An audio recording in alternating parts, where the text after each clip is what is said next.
Мен сіздерге бір айтайын, жаштардың оңолуысы илимде, аялдардың оңолуысы үйде, еркектердің оңолуысы мечітте, бұзықлардың оңолуысы түрмеде дейді алымдар. Бұл аялдардың оңолуысы ал үйде болады. Аял сыртта қанша жүрсе, ошоға жараша бұзылады, бұл біліп қойыңыз.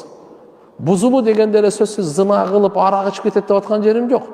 Дүниеге болған açкөздік, үй бүлеге болған қайдыгерлік, талалағанға адаттанғаны, анан ар кандай жамандыққа қауылып қалғаны, чекесінен бір қайсысы бірісін айтып кетемін мен. Ошон үчүн иншалла еркек да эгерде мечитке келбей турган болсо, дүниенин аркасынан кууп жүрө турган болсо, еркек бузулат алдага. Ошон үчүн ар биринин оңолуу чөйрөсү бар. Жаштардын бардыгын илимге киргизели. Балдарыбызды, кыздарыбызды, эркектерибизди алхамдулилlah тияк-бияктардан жаман жерде жүрбөй, мечит менен байланышсын. Алланын үйү менен. Үйдөгүлөр болсо алхамдулилlah бала чака үйдүн куту. Үйдүн булар болсо, булар үйдүн очогу болот, аял заты. Алхамдулилlah эркекти алып келгендерди үнөмдөп, балдарды жакшы тарбиялап, турайм, совсем эле көчөгө чыкпай койсун деп аткан жерибиз жок. Күйөөсү менен чыгып келсин, сейилдеп келсин.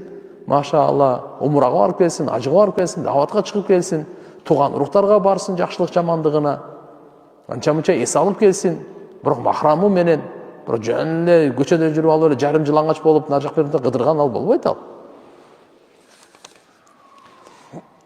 Сизге Алла разы болсун. Сиз себеп болуп динге хижапка келдим.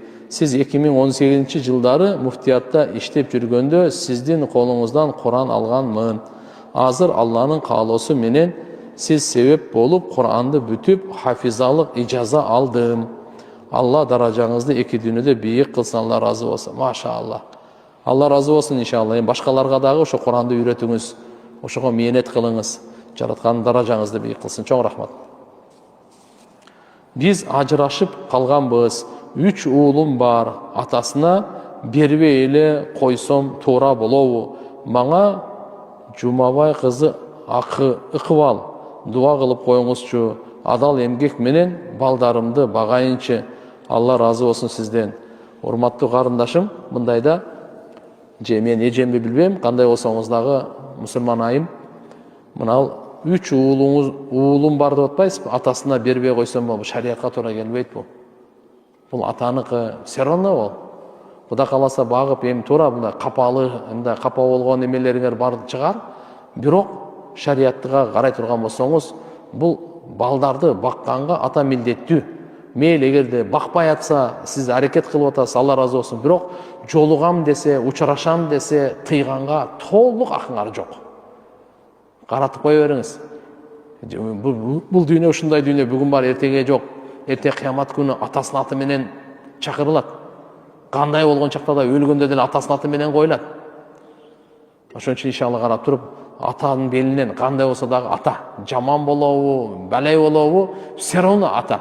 Ошон үчүн наоборот сиз акылдуулук кылыңыз. Акылдуулук кылып, атаңар болот. Кайш айтпагыла, жаман сүйлөбөгүлө, жакшы учурашып, все кандай болсо дагы мен кичине ушундай болуп калды, но все равно атаңар деп сиз наоборот акылдуулук мамиле кылыңыз. Дагы иншалла алар менен байланыштырып, катташтырып кое бериң. Кемибейсиз, Кудай кааласа балдарга жакшы болот, өзүңүзгө жакшы болот.